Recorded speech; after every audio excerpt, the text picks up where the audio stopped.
move on to 3D shapes. So from video number 1, here are my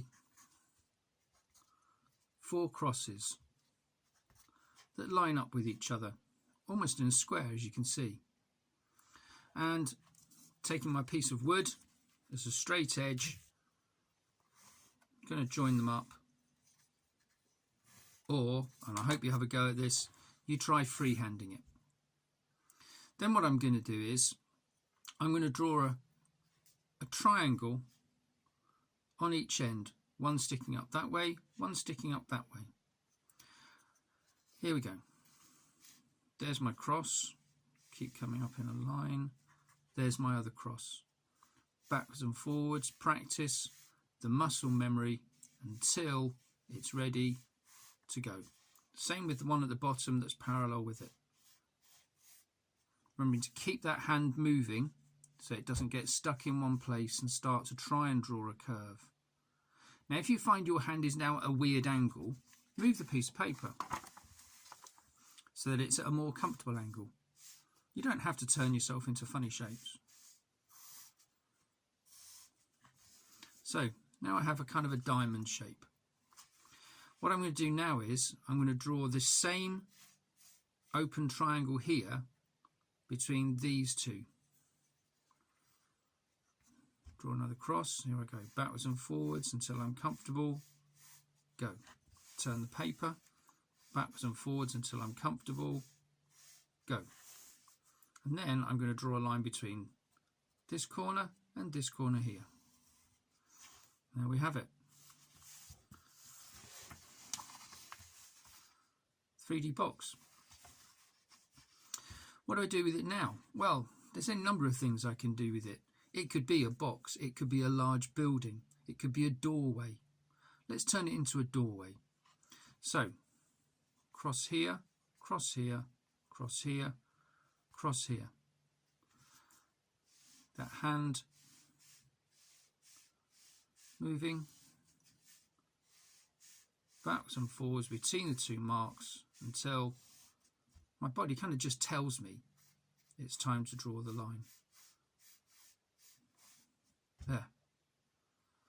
But when we make things out of solid materials, bricks, concrete, steel, wood, anything, those materials have a thickness, don't they? So this doorway has a thickness. So parallel with this side line here, I'm going to draw a faint line through there. And I'm going to decide that that doorway is about that thick. I'm going to draw another line by using my crosses like this. There we are. Finish it across there, and there's my little doorway. Now I'm going to use a darker pencil just to show the bits I actually want to see.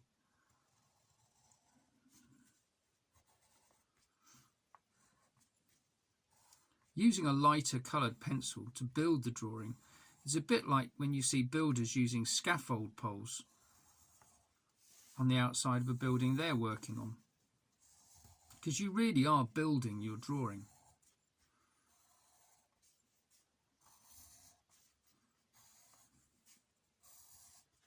And there we have it, a little doorway or something with a slot in it. When you turn it around in different directions, there's a lot of things it could be. It could be the dock for a battery to go into. Now what I'm going to do is I'm going to draw a horizon, a fake line going behind the object so that it feels like it's actually stood on the ground. Let's say the sun's shining from up in that direction there. Where will it be most dark? Well, probably the doorway here won't get very much light. So rather than colouring the whole thing in solid, which takes a huge amount of time, really isn't necessary and can sometimes look rather untidy, I'm going to use these little lines called shading lines or frequency lines. The closer they are together, the darker or in more shadow it will appear to be. Make the lines parallel with the top and bottom of the side that you're drawing them on, and it will really help whoever's looking at the drawing to understand what it's meant to be as a solid thing. See you in video number 3. So welcome back to video number 3. I've already drawn my square solid, or my cuboid, using the lessons from the last 2 videos. And I thought this time we could turn it into some sort of building that you might recognise. Now, you'll remember from DT lessons that Mr. Goymore and I are not keen on the word normal. So if we say, what's a normal house? Well, who lives in a normal house? I don't know. Somebody who lives in an igloo or a tent or a tree house or a house floating on a lake where they live and fish from is not going to look at a brick-built house or a castle as normal, are they? Because everybody's normal is different. So we're just going to draw a house and show you some things that I hope you could then go and have a little bit of a play with to entertain yourself, and also to keep your drawing skills well practiced and up to speed. So when we come back, we're flying straight into our DT lessons and our art lessons and our science lessons and any lessons where we could record with drawing with great confidence. So here we go. I'm going to think about a roof. So I'm going to decide to meet my fingers in the middle along this line. Pull them towards each other. That's about the middle. Go parallel with the line up here to make my other cross, and parallel with the edges to make a little cross at the back. And then I'm going to draw upwards like that. Now I'm going to go from the top of that line there down to there, and a triangle appears. That triangle there, the front of the roof, is what's called a gable end. A gable end. Try and remember that when we're back in school and you find yourself in a DT lesson and myself or Mr. Goymore says, what do you call that triangle at the front of a house? You stick up your hand and go, I think it's gable end. You know what will happen then? It's points for prizes, isn't it? Points for prizes. So the roof has gone off the edge of the paper. Doesn't matter. Your mind's eye will work out what the rest of what's going on in there. So how do we get into the house? We need a doorway. We can have it on that end. We can have it on that long side. Eeny, meeny, miny, mo. Let's go here. So we'll say that this is a 2-storey house. I made a wobbly line there because I rushed it. So there's a lesson. Don't rush it. That's when things go slightly awry. So here's a doorway. Thinking back to video number 2, give the doorway a thickness, because this house is made of bricks or maybe timber. That means wood, remember. Put a little circle there to remind myself that's a door. And I'll put a window here. And again, windows normally are set in. That means they sit slightly back from the front of the bricks. So just giving that little bit of thickness or depth line there just helps to make your drawings more believable. It isn't even about making them look realistic. That's a whole different sort of thing. We just want people to be able to believe them for long enough to understand what it is we're trying to tell them. So believability is important. Where you've already got a depth line that works, bring it up, look. So I'll just line in the front of the house, because you can find with a lot of these lighter coloured lines, I talked about them being like scaffolding in video number 2, they're actually called construction lines. You can find if there's too many on a page and not enough darker, what's known as rollout lines, things can become a bit confusing. You can lose track of yourself, but don't worry about that. It's perfectly normal. So there we are, and I'll just draw in the gable end there, and maybe that corner there. Taking care not to join it up completely at top and bottom. So actually that helps. When you join lines up all the time, they actually can become a little bit blob-like. So there we have the front of a house. What else could there be? Well, we can have some windows down this side.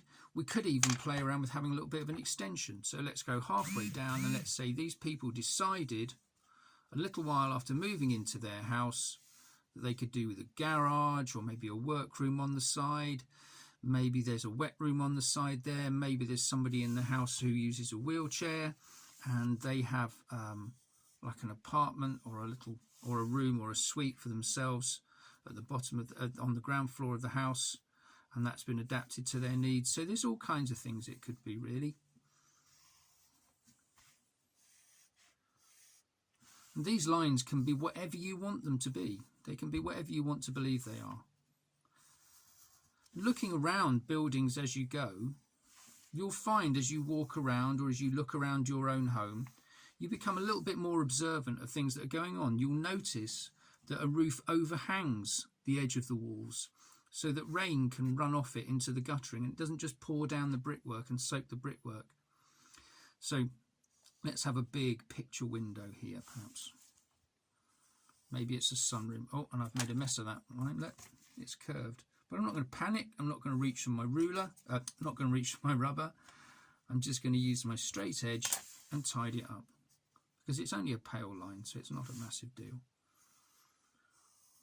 Now, a little designer's trick is where you've got a big piece of glass like that, two little lines sitting next to each other, we can understand those as reflections. So, we might decide that we need a skylight in the roof here to let in lots of lovely natural sunlight. You could have a think to yourself about why using natural sunlight is going to help reduce your electricity bills. Have a little think about that one, and in the next video I'll ask you if you came up with the answer, and I might, if you're lucky, reveal the answer. Let's just put a path maybe from the front door there, going around the side of the house perhaps. Maybe it goes out to the road. Maybe we've got some trees. Maybe there's some plants growing along the side. Maybe there's a flower pot, maybe here. Who knows? You'd add in what you think you'd like to see. See you in the next one.